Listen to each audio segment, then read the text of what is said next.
All right, so I've got 1,500, so we'll go ahead and get started. I'll give you guys a few more seconds to get the QR code for those of you guys who just walked in. Looks like everyone's got it. Okay. So this is the poll. It's live right now. So what are your guys' initial thoughts on Russia's military? A, they're threat number one. B, they're a weak, declining power, military power. So basically, after the collapse of the Soviet Union, you think that they've just sort of lost their effectiveness. Or C, they've demonstrated effectiveness despite some issues. Or D, I don't know why I don't know. That's why I'm here, dummy. That's kind of the other answer. And then for those of you who picked other, I might ask if you guys had any other opinions on that once we get to the close of the poll here. So I'll give you guys a few more seconds to fill out that or to participate in the poll.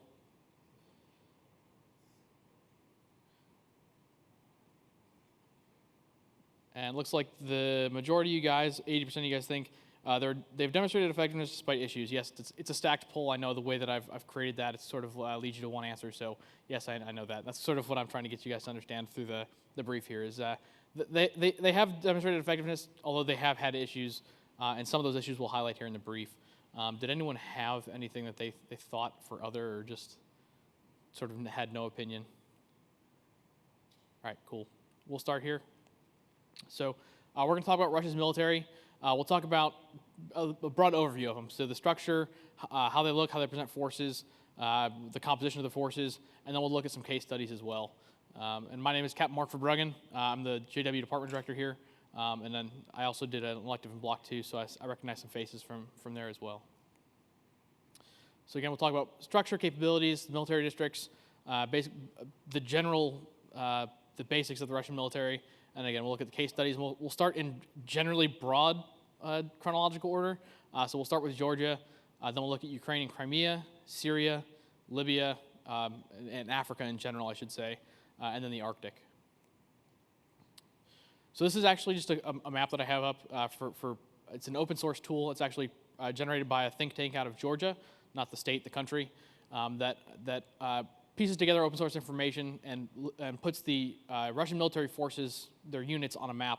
So again, this is a pretty cool tool just to kind of see where their forces are, what they look like, where they have what assets. It's a pretty cool tool. The link, the slides are actually in the group on Canvas if you want to download those as well as a bunch of resources down there if you guys want to dig further in to some of the stuff. So again, the link is in the slides if you guys want to use it. It's on the bottom of the slide there. So you guys can go there to see the kind of the cool open source info about where they're at.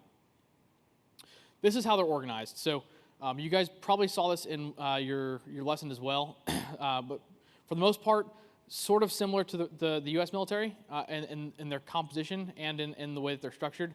The big difference being the chief of the general staff. So Valery Gerasimov.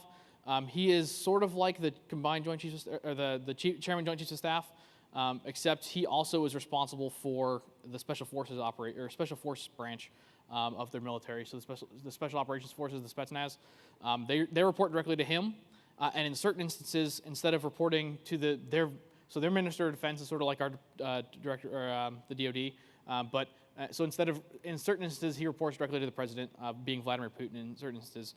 Their ground forces is headed by a 4-star. That's basically their army. Their aerospace forces currently headed by a 3-star, obviously similar to our Air Force. Their Navy is like our Navy, headed by a 3-star. And then they have independent troop branches, which are sort of like, the best equivalent I could give is like Marine Corps. They sort of rely on other services for their infrastructure and support, but they operate independently.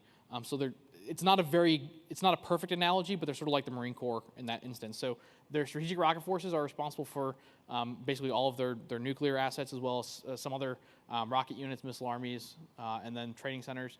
And then they have airborne forces, which are airborne forces. Again, they are, I guess, a better version of the Marine Corps. To fit that analogy, they rely on the aerospace forces and the ground forces for a lot of their integration and support.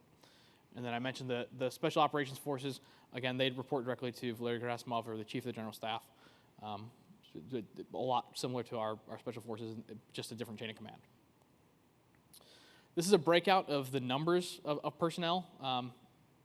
So obviously the ground forces, just like our military, that makes up a very large number of their military. Their aerospace forces is the second largest, but not by a large number. They're about comparable to their Navy. Strategic Rocket Forces, about 50,000 personnel. Their airborne has about 45,000 personnel, and then their special forces, their Spetsnaz, has about between 17 and 20,000 personnel.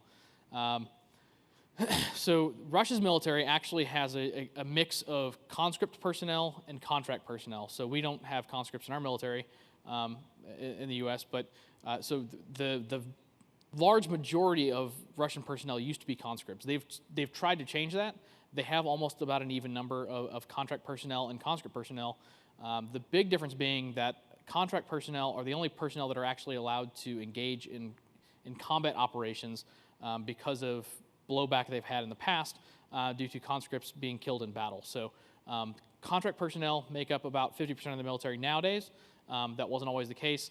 They've increased that for a multitude of reasons, one being the conflict in Georgia drove new look reforms, and so part of that is the professionalization of the military, which drove obviously an increased number of contract personnel, but also the media blowback they got when conscript personnel were killed in battle. You had a question? When you say contract personnel, are you talking about like a volunteer military force? Correct. Correct. It's like volunteer force. The contractors are a separate thing. They'll actually talk about it here a little bit later on as well. Private military contractors. Yeah, thank you for bringing that up. So these are the military districts of the Russian Federation. I think this is also a slide that I created for some of one of the lessons as well. So they previously only had the 4 military districts: the South, West, Central, and Eastern. They added the Northern Fleet as their own military district. So for all intents and purposes, the Northern Fleet is its own military district, operates the same as every other military district, carries the same sort of authority as the other military districts, except it's obviously the Northern Fleet and then associated units that reside in that area as well. So it's the Kola Peninsula and the area up there. So it is the newest fleet, or the newest military district. It was added January 1st of this year. So it's about a year old now, and it's again brand new. It used to be part of the Western Military District. Then here on the side, I've got the overseas bases that they have. And we'll talk about this one at the bottom a little bit later on. Port Sudan, it's not actually open yet, but it's a deal that they've struck with the government of Sudan. And it's actually a deal that might actually be falling through. So it's something I'll highlight here a little bit later on. We'll talk about Syria as well. But most of the other bases are in former Soviet republics. And so like Kazakhstan, I've got it on here. The Baikonur Cosmodrome, that's where they launch a lot of their space assets from. So you'll see that in the news quite often. Actually, I think there was just a launch today. You might have seen that. But the other bases, they maintain infrastructure there, and they're all a part of the Commonwealth of Independent States and the Shanghai Cooperation Organization as well. So on this slide, I just wanted to highlight the budget differences between our military, the U.S. military, and the Russian military. So you can kind of see here, 2019 is the when I pulled the stats from. It's the latest information. So you can see that in terms of just general numbers, we definitely outspend them. We spent $732 billion in 2019, and Russia spent about 65.1 million, or billion, sorry. So again, in terms of general numbers, we obviously vastly outspend the Russian Federation. We outspend a large number of countries combined.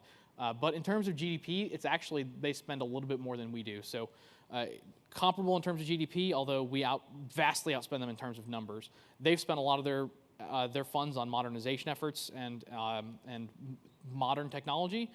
So that's where they put a lot of their expenditures for defense. So again, a breakdown of the forces. I know I highlighted a little bit earlier. I'm not going to talk too much on the slide. So a couple things I do want to highlight. They have the most combat tanks in the world, 21,000. They're largely older. They're older assets, but they are trying to modernize some of those. Their warships. So their Navy is where they focused a lot of their modernization efforts. They've tried to build larger ships, but they have not been very successful in terms of building larger ships, especially the second class of aircraft carriers. They currently only have the one, the Admiral Kuznetsov.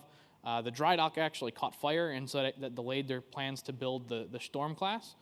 They're trying to build 2 more by 2020, or they're trying to start construction on 2 more by 2025, but it'll likely be delayed because they're experiencing delays building up larger armors.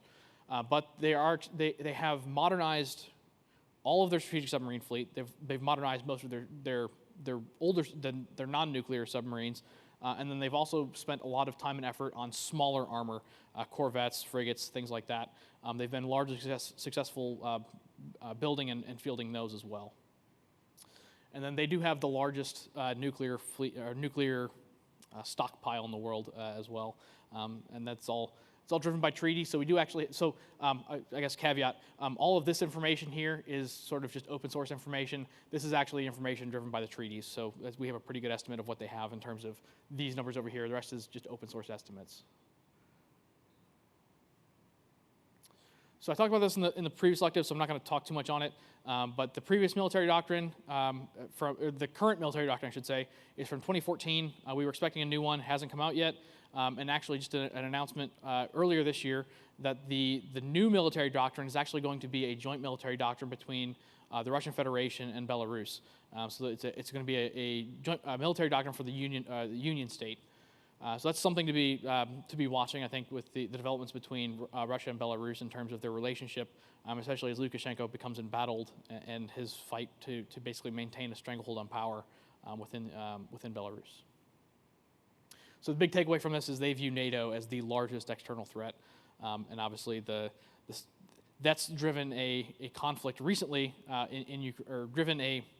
I shouldn't say conflict, I guess, has driven some tensions in Ukraine that we'll talk about a little bit later on here in terms of the possibility of NATO expansion in terms of adding Ukraine to NATO. So modernizations, I mentioned a little before, the NULIC reforms were actually driven by the outcome of the 2008 Georgian War. So the Georgian War, the 2008 conflict between Russia and Georgia, it was very short, and Russia won very easily, but it highlighted a lot of issues within the Russian military, and that drove the NULIC reforms. So it's focused on modernization of their equipment and also personnel reforms in terms of modernization. Again, the changing the number of between conscript and contract personnel, and then the modernizations focused on long-range precision strike and fifth-gen fighters primarily, and then I mentioned the Navy as well. That's the second stage of their modernization efforts. And then the personnel is reducing the number of personnel, the total number of personnel, and then increasing that proportion of contract personnel. So I mentioned before the first phase was focused on aerospace forces and Navy for their 10-year armament plans, and the focus since 2018 has been on ground forces and naval infantry and special forces and airborne forces. So they've focused a lot more on the Navy and the ground forces here in the second portion of their 10-year armament plans. So what does their modernization look like? Some of you guys have probably seen the hypersonic launches that they've tested out. They claim to be the leading country in the world in terms of hypersonics. Like I mentioned before, that they've modernized and added new classes of their strategic submarine fleet, so nuclear capable and even hypersonic capable submarines. Anti-satellite capabilities via their MiG-31s. This was actually an older story from 2018.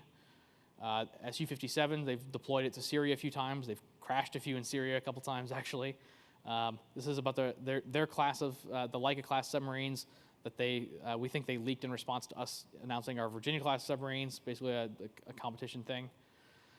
Their nuclear-powered icebreaker fleet, again, they're the only nation to have any, and they're actually expanding it. This is the newest and largest, the Arctica, and there's supposed to be 5 more similar size, but that'll be the flagship of the fleet. So again, they're the only nation to have any, and they are dual purpose. So they have obviously a civilian purpose, being an icebreaker, and also they're capable of carrying conventional cruise launch missiles as well. And then again, hypersonic testing. They did it on Putin's birthday last year, and then this is from a couple months ago. This is an autonomous ground vehicle, or I shouldn't say autonomous. It's a remotely piloted ground vehicle. But they've been testing a lot of drone capabilities, small, like unit level, hand-launched flight drones, and they've also been experimenting with unmanned ground vehicles for everything from actual military engagement like this one, but also for like mine clearing and other operations like that. So private military contractors, I know this was a question earlier. So this has been in the news a lot lately, especially maybe not as much lately as it was previously when Syria was the thing of concern for Russia. But they're actually illegal per a Russian law passed in 1996, and that is the primary benefit of them actually operating outside of Russia is the fact that it gives the Russian government deniability. So it would be illegal for them to operate within Russia, and it's actually illegal for them to actually exist at all based out of Russia. but it provides them a few benefits. So deniability is the big one. Putin can say they're not actually pursuing our national interests, which is actually sort of true, and I'll get to that in a second here. So when they do certain things, then Putin or the Russian Federation can say, we're not trying to get them to do these things. They're doing it of their own free will. They're not acting on behalf of the state because they're obviously not part of the actual Ministry of Defense. The casualty avoidance thing, that's not literally they don't die as often. It's the fact that there's not as much press when a member of a private military contractor organization dies as it would be if there was a conscript or contract personnel from the Ministry of Defense that got killed in combat. That would obviously drive a lot more attention in the media. So it provides them that ability to kind of deflect that. And they can rapidly deploy and withdraw them. So that's a benefit, but also it's a drawback. So they're smaller, they're obviously privately maintained. They can be thrown into a certain area and pulled back pretty quick as well. And that comes with a lower cost. So disadvantages to that and weaknesses to that, there's a range of training across all these personnel within the private military contractor. So when they first started out, they were recruiting people from the Ministry of Defense. They were separating or retiring, and they were able to easily go into one of these organizations. They had a lot of training, and that translated into a lot of capable private military contractor groups. That's not true necessarily anymore. They've become more desperate as because of the new look reforms. People are staying in the military longer there, and that is basically making these organizations desperate. They're basically recruiting people off the street in certain instances. So you'll have super well-trained individuals all the way down to some dude they got off the street. And that has reflected in some of the things that we've seen in Syria and Libya as well. So they are less capable because they're rapidly deployable and they're smaller, lighter, they're less capable. And that means they require support from the Ministry of Defense, as we'll see in Libya a little bit later on. But they require support from other organizations or from the Ministry of Defense in order to continue their operations for long periods of time. And so I mentioned before, the fact that they have deniability is also, they are to a certain extent not beholden to the state. So when they first started out, they were basically employed on behalf of state-owned companies, Russian state-owned companies that operated abroad. So they were defending oil rigs and things like that, or oil mining facilities and stuff like that. But now they do a mix of those things. So in certain instances, they'll do things that the Russian government wouldn't necessarily want them to do because they're obviously beholden to the money who's paying them rather than the Russian government. So that does present a certain disadvantage or a weakness of these groups. Wagner Group is probably the most popular one you guys might have heard of, but there are a few others as well. So I'll just talk about Wagner Group a little bit here. So they have several thousand personnel. You guys probably saw them, I think it was 2018 in the news when most of you guys would have seen them when a joint Syrian military, I think it was I can't remember if it was the actual Syrian military, if it was a militia group, but they were embedded with the Wagner Group, and they opened fire on what they thought was just a Kurdish position. It turned out it was a Kurdish position with U.S. Special Forces embedded in it. U.S. Special Forces called it an airstrike and killed about 200 private military contractors. So it was big news, actually, and we thought it was going to escalate. But again, because of the casualty avoidance aspect of that, it didn't drive as much of a reaction within Russia, and it avoided a little bit of that escalation. But so that's probably where most of you guys would have heard about them. So Wagner Group is actually, it's led by Dmitry Utkin. He's a retired lieutenant colonel from the GRU, or the Special Forces, the Spetsnaz. But we think it's funded, or if not owned, by Yevgeny Prigozhin. It's a really blurry picture of Dmitry Utkin, the colonel who we think runs it. And this is Yevgeny Prigozhin. He's referred to as Putin's chef. We think he's the one who provides the funds for their operations, if not outright owns them. So they're engaged in Ukraine, Syria, Central African Republic, Sudan, Libya, and Mozambique. And we'll talk about some of those a little bit here later on as well. So let me launch the next poll. So before we move on to the next part of it, what do you guys think is the... Oops. So what do you think Russia is a larger threat than China? So let's do this one. So yes, absolutely, A. B, short-term yes, long-term no. C, no, China's a larger threat outright. D, not sure. Or E, I don't know, stop asking these questions. It's kind of the other, if you have some other opinion about it. So I'll give you guys a few seconds to answer that, and then we'll move on.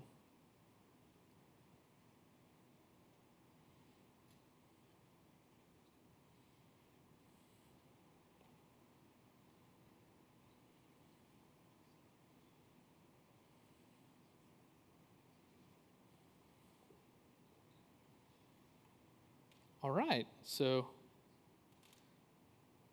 got a range of answers this time. So right now, most of you guys think no, outright, China's the larger threat. And then a smaller number of you guys think B, short-term yes, but long-term no. I'll tell you my opinion, and then I can ask for what you guys might think, and then we'll move on. So I think short-term, Russia is actually a larger threat than China. They have power projection capability. They have more modern assets. They have more training. They've been engaged more recently. So I think short-term, they're a larger threat. But they're facing sort of a demographic crisis, and I think long term, it's definitely going to be China. China's on the up and up, or China's on the up, and Russia's not necessarily be stagnant. I think is probably the right term for the Russian military. So I don't think they're losing capability as much as they're just not gaining any. So I think China's going to be a larger threat here pretty soon. But anyone want to? But I do think I think it's a fair assessment that China could be the larger threat right now as well. Anyone have a different opinion or anything like that?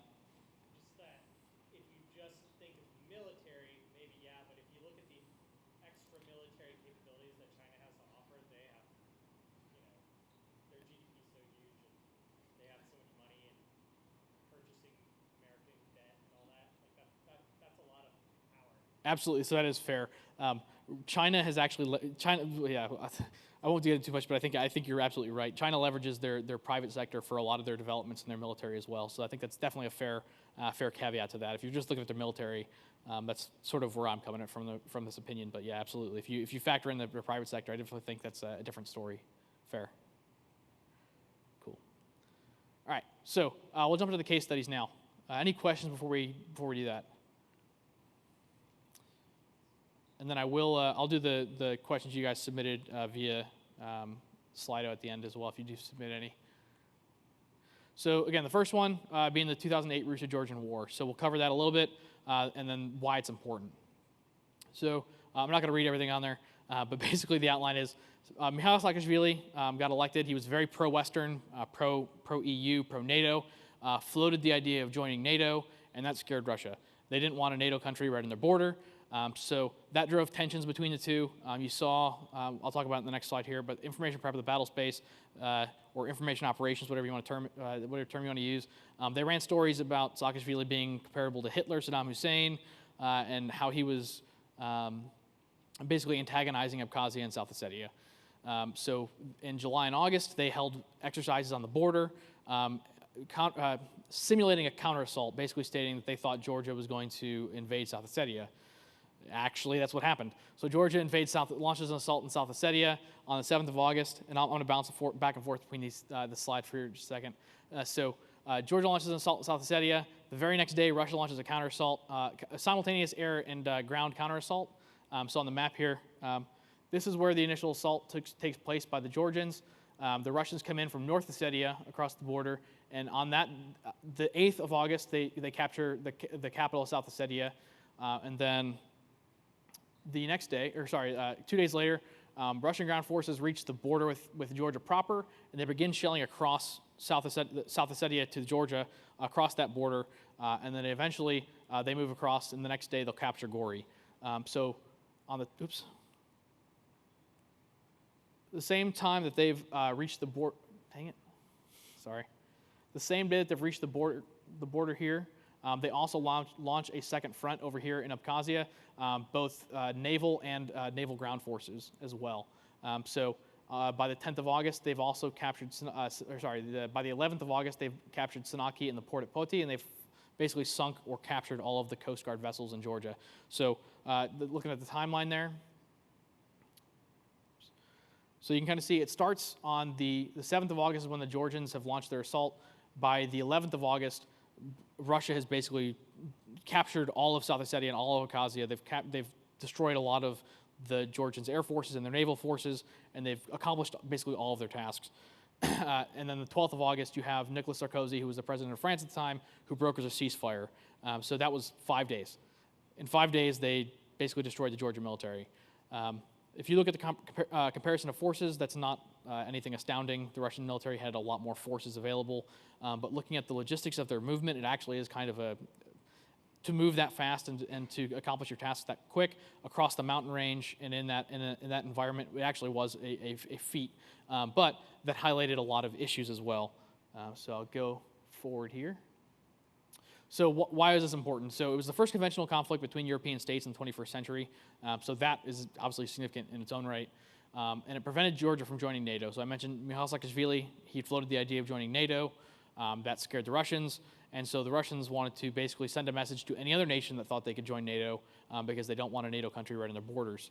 So by intervening in Georgia and basically teaching Saakashvili a lesson, that deterred other pro-Western Georgian politicians from pursuing that route, and also sent a message to nations like Ukraine, Poland, Estonia, Lithuania, and Latvia that they wouldn't be able to join NATO as easily, or they would be deterred from joining NATO. Eventually, the last three would actually join NATO. Actually, the last four, sorry. Poland, Estonia, Lithuania, and Latvia, they would actually be admitted to NATO. They are NATO partner nations today.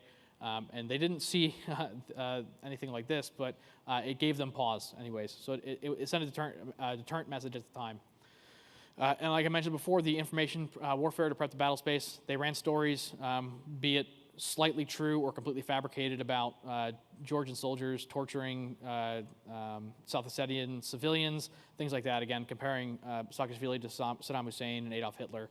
So again, I say amplified, or I think amplified or falsified is because there were actual instances of clashes between Georgian soldiers and South Ossetian civilians, but they were drastically exaggerated in the Russian media to kind of bolster support for the operation. And it was effective application of JADO, or multi-domain operation principles, 12 years before we had a codified doctrine on it. Again, but it was nowhere near perfect. They were very good at integrating their forces. They, like I mentioned, they opened that second front, and they were able to coordinate their attacks very well. But it was nowhere near perfect, and it identified those key shortfalls, and it drove the new look reforms that I talked about a little bit earlier. Any questions on that one before we talk about Crimea and Ukraine? So I'll focus a little bit more on this than I usually would, just because of, obviously, if you guys are paying attention to the news, Ukraine is another, I guess, topic of concern. So I'll focus a little bit more on this one than I normally would. So we'll start with a video really quick here. This is, so caveat, this is from 2018 when the Minsk II agreement was initially brokered. And then I'll talk about some of the developments since then after the end of this video. This is eastern Ukraine. Conflict broke out here in 2014, and it hasn't ended. There are about 100,000 fighters stationed here, which makes it one of the most heavily militarized areas on Earth. There are Ukrainian forces to the west and Russia-backed separatist militias to the east. Fighting between the two groups occurs here, along the contact line. In 2015, after nearly a year of deadly fighting, a peace agreement called for a ceasefire, creating this security zone. The agreement was supposed to stop the fighting and resolve the conflict between Ukraine and the separatists. But 3 years later, the security zone remains the most violent place in Ukraine.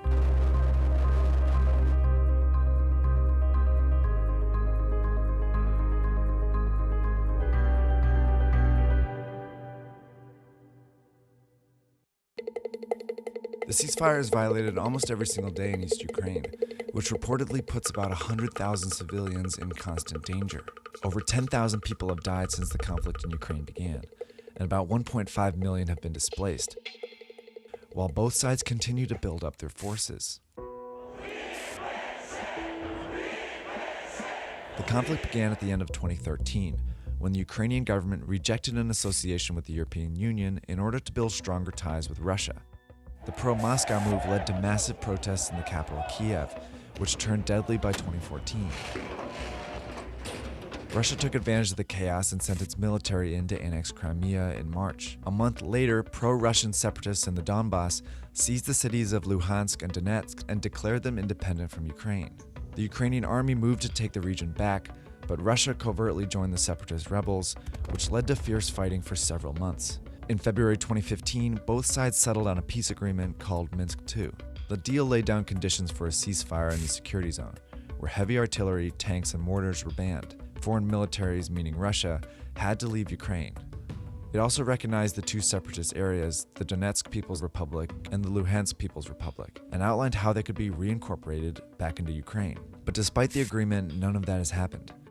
In order to understand why, you have to know what Ukraine means to Russia's President Vladimir Putin. Last one out of the Soviet Union, please turn out the light. The vitally important Ukraine announced independence for the republic. The people there are more Russian than Ukrainian. Much to fear. Separate. Ukraine would be a catastrophe. Ukraine was part of the Russian Empire in the 19th century and the Soviet Union in the 20th. When the Soviet Union dissolved in 1991, its western territory broke into independent states, including Ukraine. They formed a buffer between Russia and Western Europe. But in the 90s and 2000s, these countries started drifting westward, and many joined the EU. By invading Ukraine, Putin was able to destabilize and stop it from developing a stronger relationship with Western Europe. Russia continues to fuel the fighting by supporting the separatists and keeps its own military at the ready. Meanwhile, Ukraine's government is forced to devote resources to its defense. Both sides have ignored the ceasefire so far, and a closer look at the front lines reveals just how unstable the region is. The separatist rebels in the LPR and DPR have funding, weapons, and the assurance of the massive Russian military behind them. They are responsible for the majority of the ceasefire violations. On the Ukrainian side, the forces are a mix of Ukrainian army soldiers and volunteer militias. These militias are funded by Ukrainian oligarchs and members of parliament. Some have far-right views and even have attacked the Kiev government. But Kiev continues to fund and arm these groups anyway. It's their only defense against the Russia-backed rebels in the east. So despite a ceasefire that could have ended the conflict, there's an active war on the ground. Both sides continue to fire heavy artillery on a daily basis as a show of strength. Power, water, and supplies are common targets, and the heaviest price is paid by the hundreds of thousands of civilians trapped in the crossfire.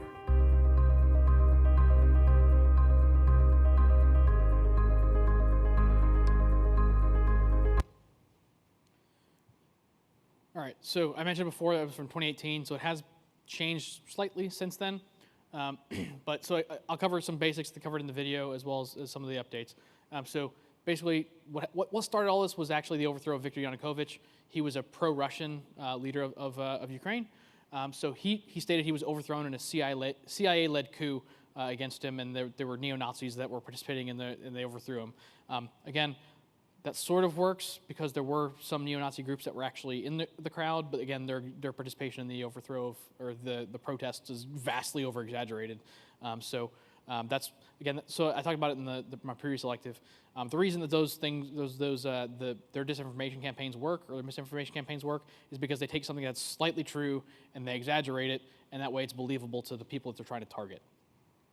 So after the overthrow, he flees to Russia. And then, so 27 February, between 27 February and 2 March of 2014, that's when the volunteers, the Little Green Men, whatever you want to refer to them as, that's when they established checkpoints, and they basically seized Crimea completely bloodless. There was one gunfight in the seizure of Crimea, basically. The 16 March, you had the referendum on whether Crimea was going to join the Russian Federation or not. It passed like 96% to 4%. I actually believe that number because if you look, I'll show you a map here in a second.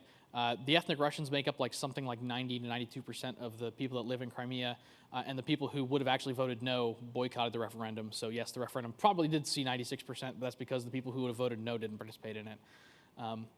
Then you had, later the next month, you had the conflict in eastern Ukraine in Donetsk and Luhansk break out, and that evolved into full-scale combat between separatists and the Ukrainian government and the militias that were supported by the Ukrainian government. July, you had the Malaysian Airlines Flight 17. You guys probably remember that. That was shot down, presumably by the rebels because it was over rebel territory, and we think it was a Buk missile, which was provided by the Russian government to the separatists. So we believe it was shot down by rebels, and that's they've obviously debated that, but it's pretty firm at that point. The video mentions the Minsk II agreements in 2015. They were never fully implemented. They were never abided by by the time of the video. 2018, when this video was made, they were still daily ceasefires or daily ceasefire violations. You had shelling. You had major combat operations still going on despite the ceasefire agreement that had never been implemented. So July of 2020, Ukraine and Russia brokered an agreement for an actual ceasefire. So it's not a It is a ceasefire, but it's not nearly a complete ceasefire. There's still violations, but they're much smaller. They're not nearly as they're not major combat operations like you were still seeing in 2018. So you'll still see like a couple, maybe one or two shells that get launched across, or you'll see like a gunfight on the combat line or the flot. But for the most part, it's being abided by. But the major violations are actually moving heavy artillery onto the line of conflict as well. So that has been something we've seen lately is heavy artillery being moved, or heavy artillery and heavy troop carrying vehicles along the line of combat. So again, repeated violations every day. So hybrid warfare is one of the prominent ways this is actually this war is still being waged in Ukraine. You can read all these in the slides if you want to download them, but you'll see haphazard, some very professional information operations and some sort of haphazard seemingly.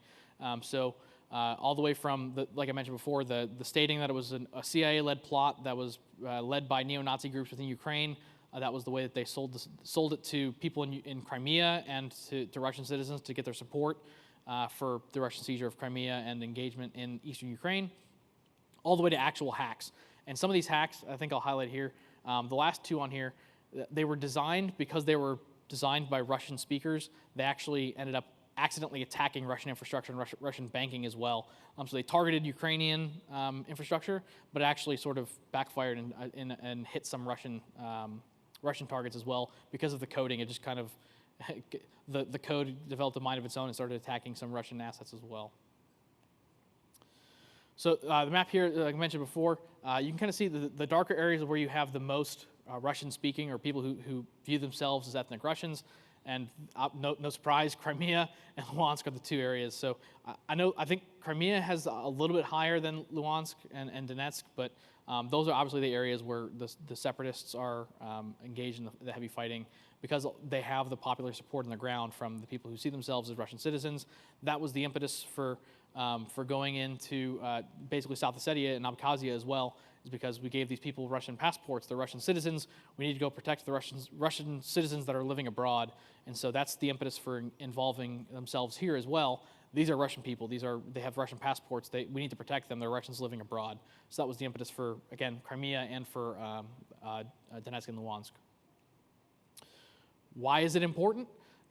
It's a critical area for So Russia's Black Sea Fleet is actually, they had a lease on the base in Ukraine proper in Simferopol.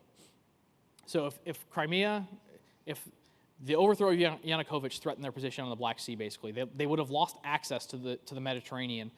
So the Kerch Strait right here, basically they needed the Kerch Strait because this is Russia proper over here.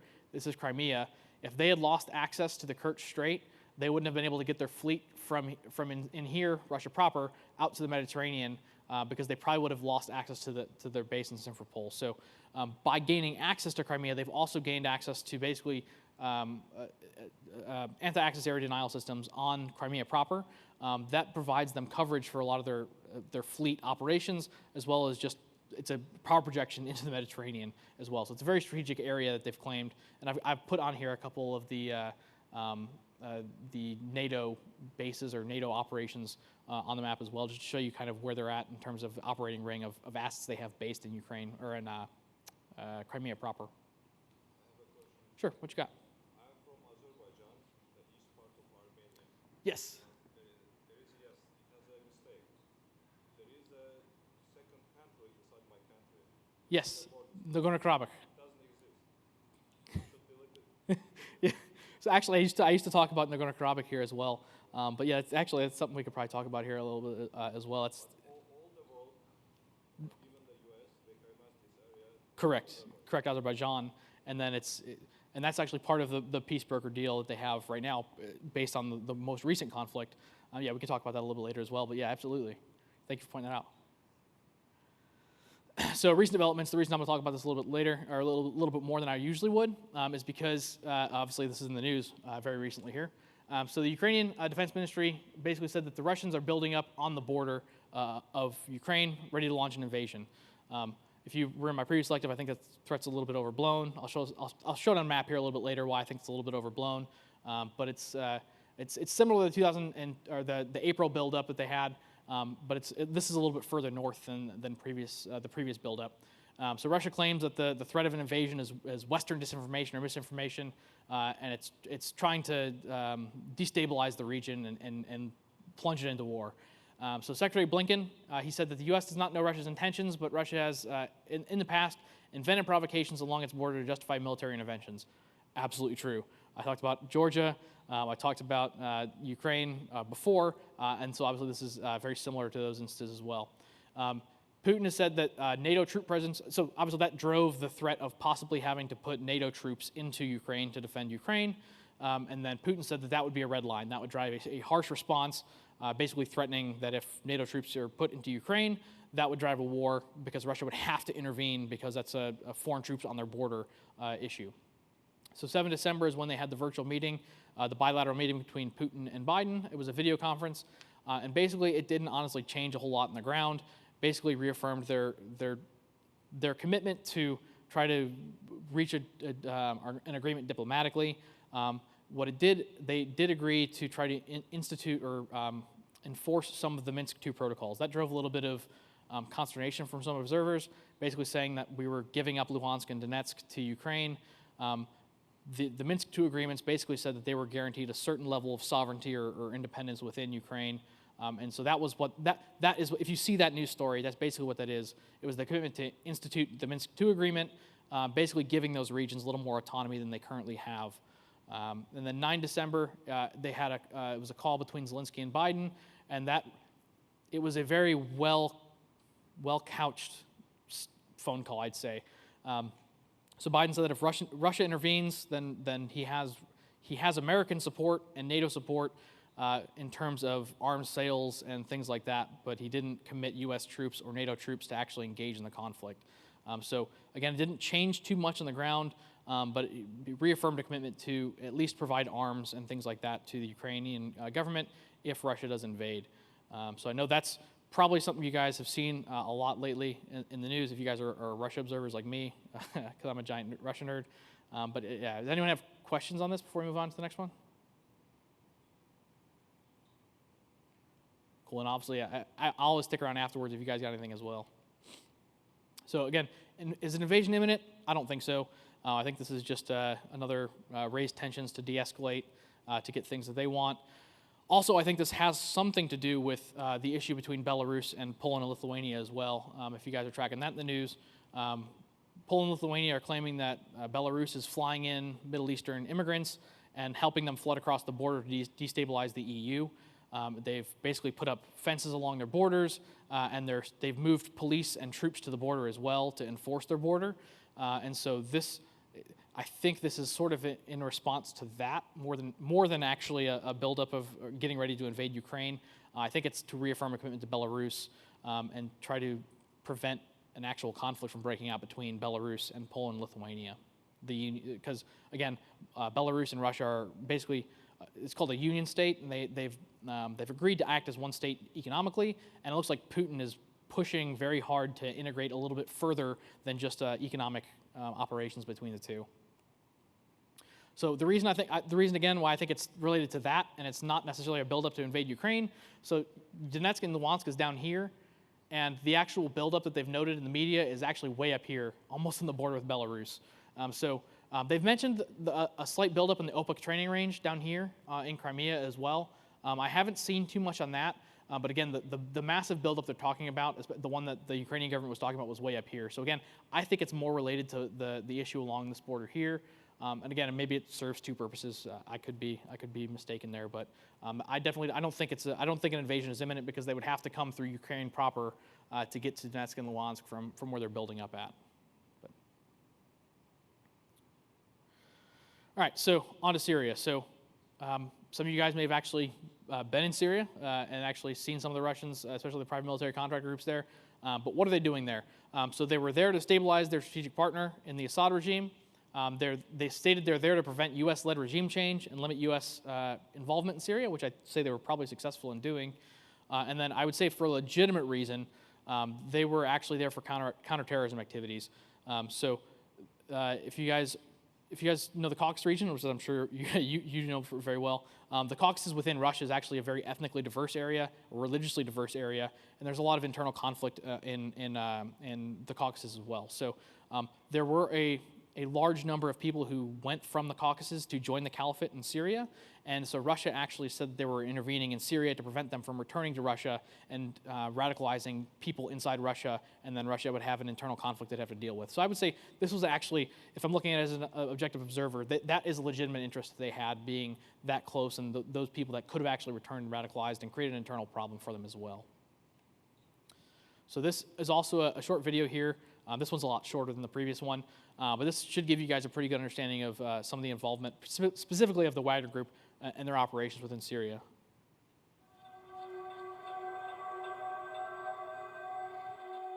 Since Russia began its direct involvement in the Syrian war in 2015, Russia's achieved virtually all of its primary strategic objectives, including preventing the collapse of the Assad regime, limiting U.S. involvement in Syria, and retaking all of the major population centers from rebel control.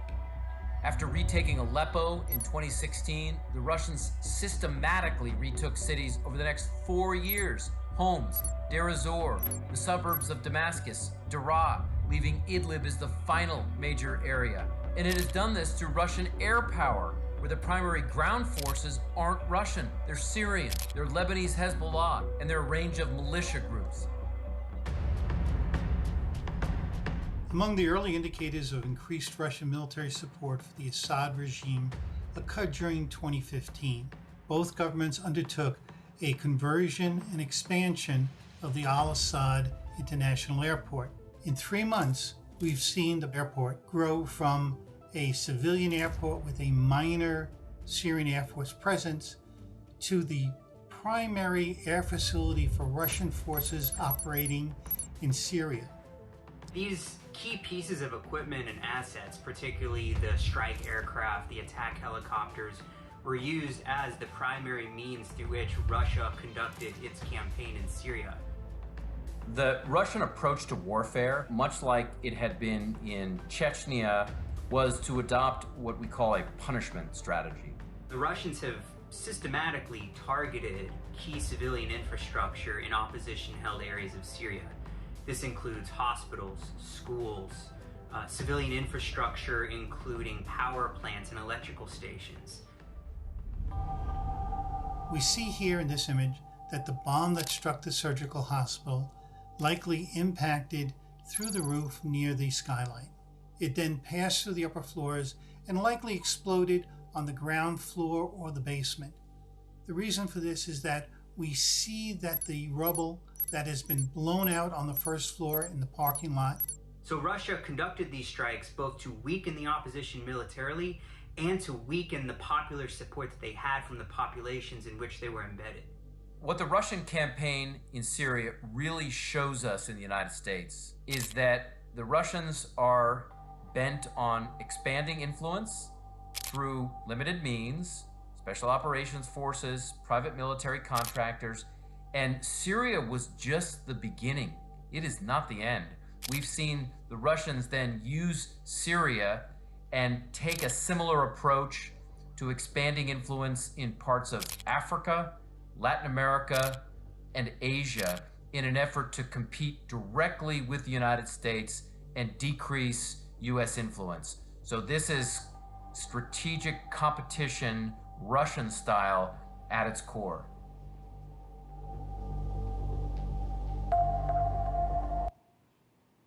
So I'd say the Russian involvement in Syria had two main objectives.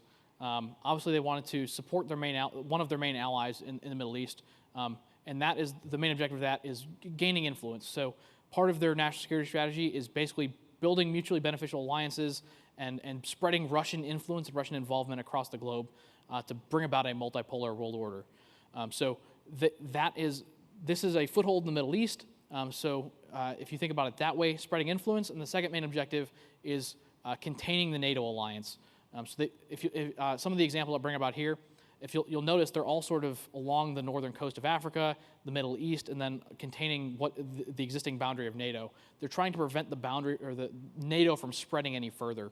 They want to maintain their sphere of influence, or their region of privileged interest is what they call it, and also spread that influence along the boundary of NATO to contain it and keep it from spreading any further. So the military support and presence is actually requested by the Assad regime. So again, they're bolstering an ally, and is again to formally fight the Islamic State, but it's also to prop up the Syrian regime against the rebels. So the official position is they're protecting regional sovereignty and the territorial integrity of the Syrian Arab Republic, and all that hinges on them believing that they're preventing an undemocratic regime change operation led by the U.S. Again, if you want to, you could debate whether or not Assad is democratically elected all day long, but that is their position anyways, and that we are trying to facilitate a regime change. But it does go beyond just propping up the Assad regime. It's the alliance of opportunity. They've had the port at Tartus for a long time. This gave them a good excuse to build up the capabilities there and get some training there as well. A testing ground for new and expanded Russian armed forces, so that now they're able to test a lot of those things that they did in 2010 as a result of the new look defense reforms. And again, they're expanding their influence, and this gives them a good foothold in the Middle East.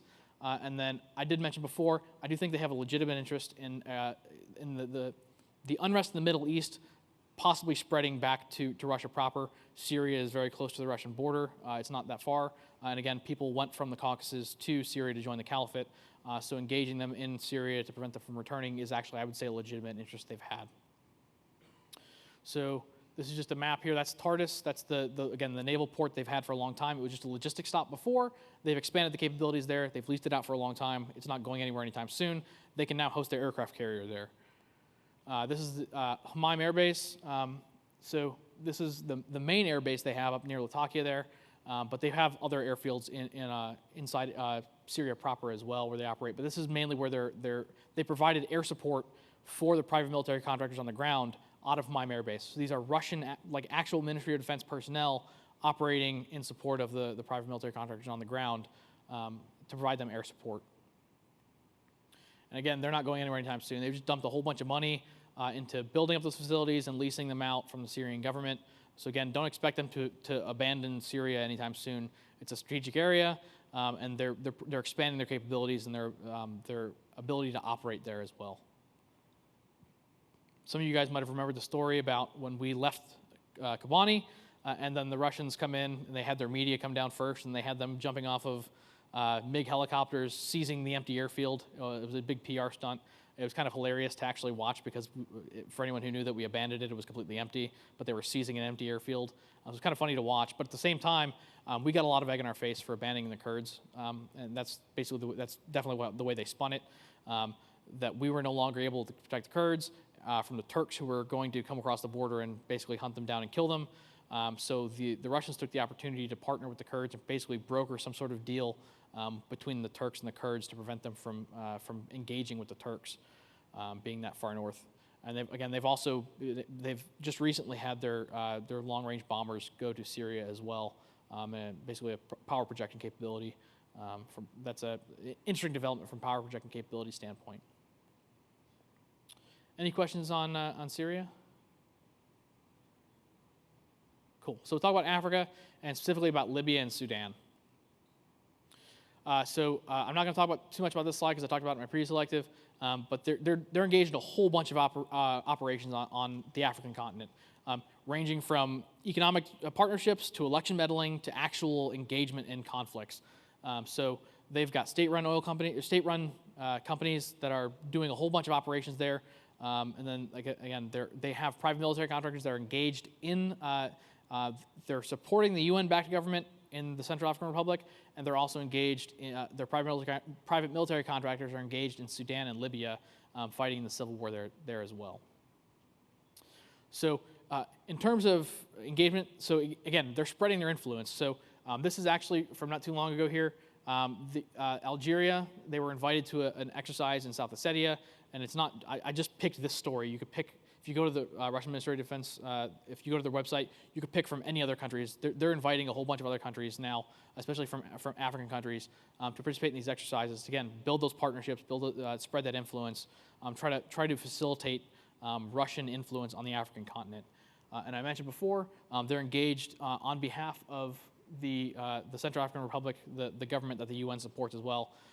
It's for years now, this conflict is raging, but they have actual military personnel and private military contractors that are supporting that government there. And it's a bloody conflict, and it's still ongoing with no resolution in sight there. So Libya, we'll get to this one specifically. So this is Wagner Group personnel on the ground there, and they're currently engaged in peace talks for the Libyan conflict right now as well. So this is not actually a hot conflict at the moment, anyways. They've brokered a ceasefire, and they're trying to broker some sort of deal. The Wagner Group was actually supporting the Libyan National Army, led by General Khalifa Haftar, and since 2015, and he was supported by Egypt and the UAE as well. They're fighting the UN-recognized Government of National Accord, that they are supported by Turkey and Qatar. So Russia formally recognizes the Government of National Accord, which definitely complicates the issue. So they recognize both governments, basically. Again, I think they're just trying to hedge their bets, and whoever wins the conflict, they want to spread their influence there. I think it's the intent behind that. So U.S. AFRICOM basically assessed that they had actual Russian military jets coming to support the private military contractors on the ground. But the interesting part was they stopped in Syria, had them repainted to make them look like they were civilians or non-military jets, and then flown to Libya to support the operations there, as if we would somehow be fooled into thinking that a civilian organization can buy and maintain multi-billion-dollar jets. But that's at least the way they tried to make it look. So again, despite the agreed peace deal, Turkey has not officially removed their troops, and the Wagner Group, as a result, has not pulled out their personnel as well. So again, they're currently trying to negotiate a peace deal there. It's not currently a hot conflict, but it looks as though the peace deal isn't working, or it's not being implemented anyways. So this is definitely a conflict to watch, as if you're an observer of North Africa there. So I mentioned before the port in Sudan that could be in question. So this is actually a story from a while ago. Russia set to establish the naval logistics base in Sudan. It would give them the opportunity to put 4 different ships into the port at any given time. They could use any Sudanese airport, naval port, anything like that to move anything in support of this operation, and so they could actually the vessels they could put into port there could actually include nuclear capable vessels as well, and that was specifically part of the deal. So I mentioned that so with the change in government, they've actually begun to question why they're going to open this deal. So the deal actually allowed for Sudanese use of the port, so the Russians would build it, and Sudan could use it as well. They'd have complete access to it, and they could use it basically as a partnership. But it's still not, I guess, an appealing deal to the newer the government in Sudan. So the deal right now is sort of up in the air. They're trying to, I guess, renegotiate the deal, so right now it looks as though the deal might not happen, but I guess for what it's worth, they have agreed to establish a naval base in Sudan, and they might be able to do that. And it's a strategic area. So they tried to do the same thing in Djibouti after we opened the base in Djibouti, and China opened the base 4 miles south of us. So they weren't able to get a base in Djibouti, but this is also in the Red Sea, just a little bit further down the coast. So this would be another, again, power projection, spreading influence, all the things that they're trying to do to basically contain NATO, contain the United States, and spread their influence around the world. So this is another thing that just happened recently in Mali. Again, they're fighting a civil war in Mali. So Emmanuel Macron, the French president, announced that the French contingent there is going to be cut in half. And so the prime minister of Mali said that France is abandoning Mali, and then he had requested private military contractors from Russia. And so that drove a lot of media attention, like, whoa, what's happening? So Sergei Lavrov, the foreign minister, announced that yes, they're requesting Russian private military contractor support, and obviously he hedged it, saying we have no ability to stop them or to provide that. They're just requesting it from these companies that operate. They're not actually legal. So he gave the wave off. But so many Malians, they actually don't like the French. Obviously, Mali is a former French colony. They viewed French support as basically recolonization. So they actually view the Russians as better anyways, although there are still people who are against Russian intervention there. But so they're claiming that the presence of French troops is a catalyst for the jihadist violence in the first place. So this is actually more neutral, and they're no vested interest in Malian policies because, again, the French they're a former French colony. The idea is that these hopefully would simmer the conflict. So it's, again, to be seen. But northern rebels have said that any Russians would endanger the 2015 peace deal in place right now anyways. So this is something to watch. But right now it looks like they're going to actually have private military contractors engaged in Mali as well. Any questions on Africa? Cool. So the Arctic. So I am a giant Arctic nerd, so I could talk about this forever. I'll try to keep it a little bit. I'll try to keep it a little bit shorter. So I'll start it here, and then I'll show a quick video as well. So they've deemed the Arctic strategically critical for two reasons: economically and for security reasons. So economically, 20% of the GDP is already produced in the Arctic, and there is a vast amount of untapped oil and natural gas in the Arctic. So right now, their economy is basically propped up by oil and natural gas. So they're trying to also diversify that slightly with the Northern Sea Route. So the thawing of the Northern Sea Route, basically almost operating year-round now, that gives them the ability to move goods back and forth between Asia and Europe, basically in half the time. So China is the primary utilizer of the Northern Sea Route at the moment, but they're hoping to basically be able to imply tariffs and taxes on people using the Northern Sea Route. So they're again trying to diversify their economy a little bit by opening it up to shipping along the Northern Sea Route. But again, the thawing of the Northern Sea Route presents a security challenge. Russia has a justifiable paranoia about being invaded. They've been invaded many times in the past by a whole slew of different countries. So they see that the melting of the Northern Sea Route or the thawing of the Arctic as a security threat. They can now be invaded by naval assets from the north. Whether or not that's a realistic threat, they're taking it seriously, and they're militarizing their Arctic very heavily. It's not just offensive, defensive capabilities, it also is monitoring capabilities. So part of that monitoring could also be for shipping and for, infrastructure use along there as well. They have CSIS, the Center for Strategic International Studies, has proposed a 60-40 theory and an east-west theory. Eastern half of the country is primarily for monitoring and infrastructure capabilities. Western half has been largely offensive, defensive capabilities, especially in the Kola Peninsula there. That's where a lot of their strategic assets are. And again, the Northern Fleet is up here as well. So that's where a lot of their offensive, defensive capabilities have been. And then 60% of their activities in the Arctic has been, again, monitoring, infrastructure buildup, things like that for civilian uses. And the other 40% is for active deterrence or offensive capabilities and anti-access area denial. So I'll show a quick video here, and then I'll talk a little bit more about it in a second here. Russia has really prioritized the Arctic as a region that's going to be so important for its future, both economically and militarily. The Russian Arctic is a vast territory. Wrangel Island is really the recomposition of a naval base that's very close to Alaska, 300 nautical miles. What they began is with an airstrip, but then they began to put radar positioning on that island. What we're trying to understand in the sophistication of the Sopka radar, which they've placed, does that have penetration in sight? Where is that radar directed and what it will watch in the future? When we got to Kotelny Island, we were able to see exactly what kind of systems they were putting into place, but then we got to analyze, well, what was that to do? What was that sophisticated radar, that long runway? Is that just for smaller aircraft, or could that be a base for some of Russia's most sophisticated aircraft?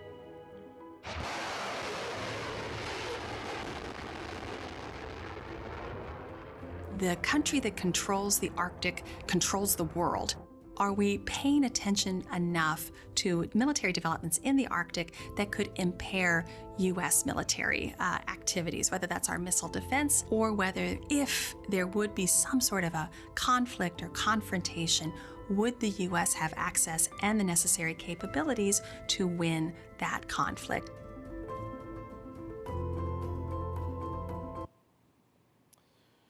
So it goes beyond just reopening Soviet air bases. They're also building new ones as well.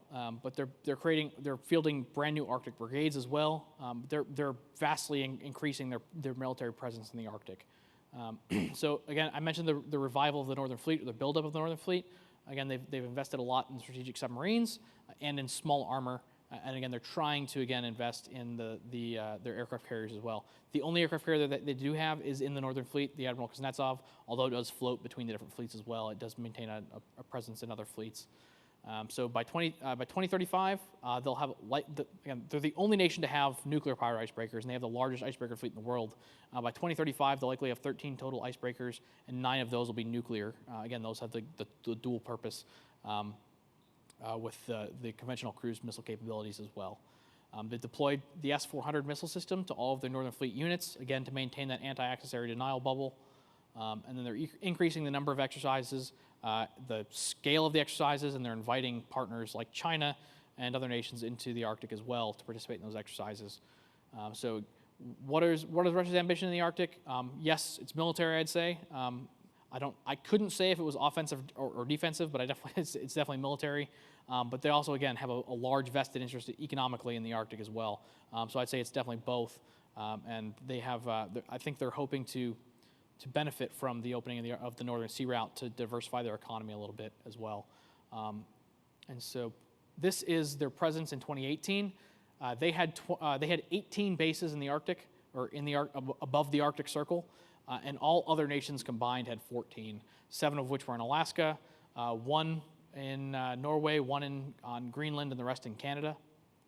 This is 2022, and then they've added 4 more. Or sorry, this is 2020. They've added 4 more bases to their Arctic posture as well. So they're, again, at a rapid scale, they're building up capabilities in the Arctic for all the way from monitoring to offensive capabilities. This is, let me go back a slide. So this is Nagorsko Air Base. This is all the way up here. This is their furthest north air base, or the furthest north facility in the Arctic. And this is the living quarters on the base as well. So not too long ago, they invited the Russian media up there. They toured the facility.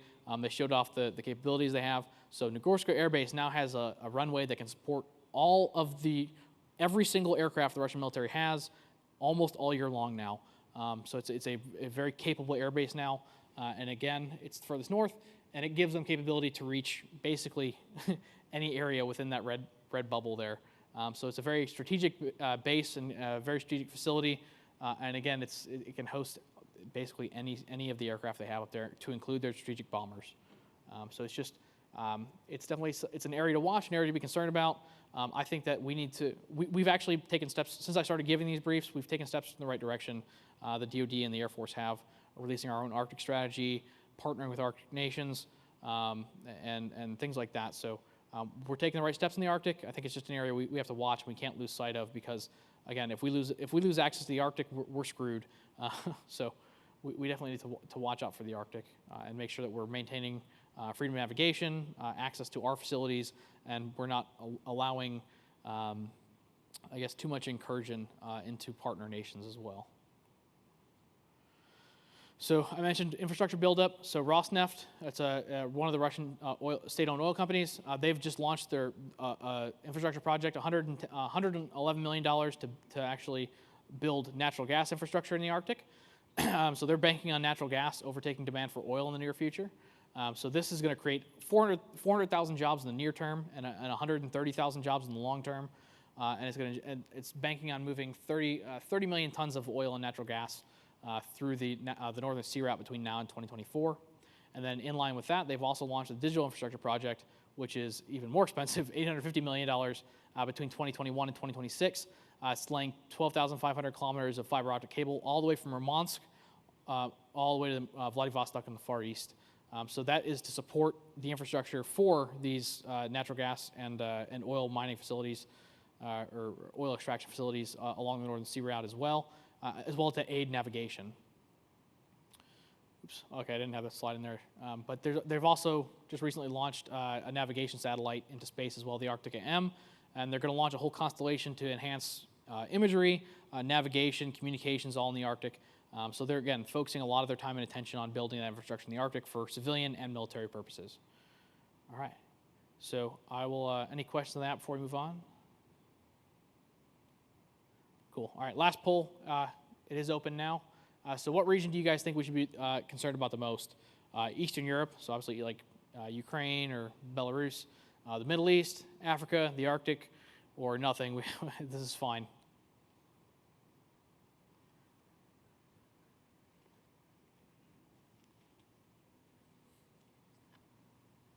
There it is.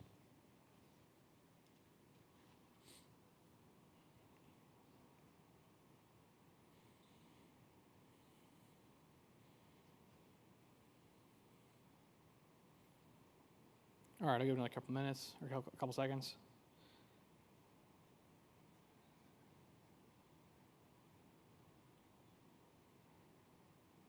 All right, so it is tied right now, Eastern Europe and the Arctic. So yeah, absolutely, I tend to agree. I think Eastern Europe has all the potential to be a very devastating armed conflict, and has all the potential to draw us in, even though we don't want to be there. But the Arctic is also an area that we definitely need to be watching, because if we lose access there, we're screwed. So yeah, awesome. Does anyone have any other region that they think could be a greater threat? All right, cool. All right, so I've got nothing else. Please provide feedback. The link and the code are in the slides as well. But if you want to, you can use the QR code here and provide some feedback. And then I'll go through some of the questions here, and then I'll open it up for whatever you guys got as well. So let me start at the bottom. I think that's where they started. So what does the relationship between Russia and Iran look like now? I'm not smart enough to talk that right now. I couldn't give you a very good answer, but I know that they're providing them arms and things like that. So I know it's a cordial relationship. I just couldn't tell you the depths of that relationship. I'm sorry. Yeah. Is anyone considering if we build some islands north of Alaska and draw our own 9-dash line deep into the Arctic, claim resources in their territory? That would be, it's awesome. I don't know who thought about that, but that's, I think that's what we should do. I'm just kidding. Let's not. What are we doing with the Canadians and Danish to counter Russian expansion in the Arctic? Quite a bit, actually. So we're working with, Denmark is one of the nations we've worked with the most. I know we've worked with Canada a little bit as well, but a lot of nations in the Arctic Council we've worked with. And so right now we have one icebreaker, but the Danish fleet, I can't remember if they have an icebreaker or they've got like really hard-hold ships, but they've been providing some of that freedom of navigation at the moment, and then our Navy is also has some hard-hold ships that we're operating in the Arctic as well, or in the near Arctic, to ensure some of the freedom of navigation up there as well. So we're doing quite a bit in terms of ensuring we still have us and our partner nations still have a lot of access to the Arctic, because there are many nations that actually have access to the Arctic, and we don't want to lose. We don't want to lose our partner nations, and we don't want them to lose access to the Arctic as well. So we need to reinforce their capabilities up there as well. Do you believe hypersonics, the Skyfall weapon systems, are legitimate threats or technological posturing without appropriate budgets and manufacturing support? So I do actually believe. So a caveat: I don't have like a super top secret clearance. I couldn't tell you what capabilities we have to defend against them, but I do see hypersonic weapons as a large threat to our national security in terms of their ability to go around our current ballistic missile defense systems, their ability to defy detection and things like that. So they definitely, maybe not an outsized threat, but a larger threat than I would say even probably nuclear weapons at the moment, because at least we can detect those, or conventional nuclear. That's an oxymoron. Traditional nuclear weapons, I think that they present a larger threat than even that, because they defy our current systems in terms of ability to detect and defend against them. After Georgia, Russia launched their Ratnik program to rapidly modernize their ground forces. What is their focus in the air aspect? In terms of their 10-year modernization plan, it was focused on the Su-57, and so not just for domestic production, but also for export as well. But they're focusing a lot on stealth, and then their the unit-launched drones as well. So they're actually launching a lot of, I think they have like 2,000 types, different varieties of drones, and a lot of them are like unit-level drones to provide capabilities in terms of like close air support, as well as surveillance, or not, I guess surveillance, or just like intelligence, like ground intelligence. So they're investing a lot in those kind of capabilities because they view them as asymmetric capabilities. Yeah, so I think that's where they're largely focused in terms of the air. How long until Russia and China start butting heads? That I don't know, but I think it could be soon. I hope it's soon. But I think so. I think what that question is getting at is I always refer to Russia and China's relationship as kind of like frenemies. Russia and China have had historical tensions. They've almost gone to nuclear war in the 60s. They have a lot of things that prevent their relationship from going any further than, like, they don't have a formal military alliance, despite what a lot of us think. And I think that's largely due to the fact that they don't trust each other wholeheartedly. And so I think that if we did the right things, we could turn Russia's attention or China's attention to each other, and maybe turn their attention away from us for a while. But right now they're sort of allied to prevent us from being able to operate unchallenged around the globe. Again, they've both stated in their strategic documents they want to bring about a multipolar world where they each have significantly more influence than they do right now. So I think that's why they're currently allied. If that situation changes, I think they'll start butting heads. And then I think if we were able to do some things to turn their attention to each other, that could potentially get that to happen. Because again, there's significant things, or a significant number of things that could bring that about. That's it for what's in the Q&A in Slido. Anyone have any questions that they've got?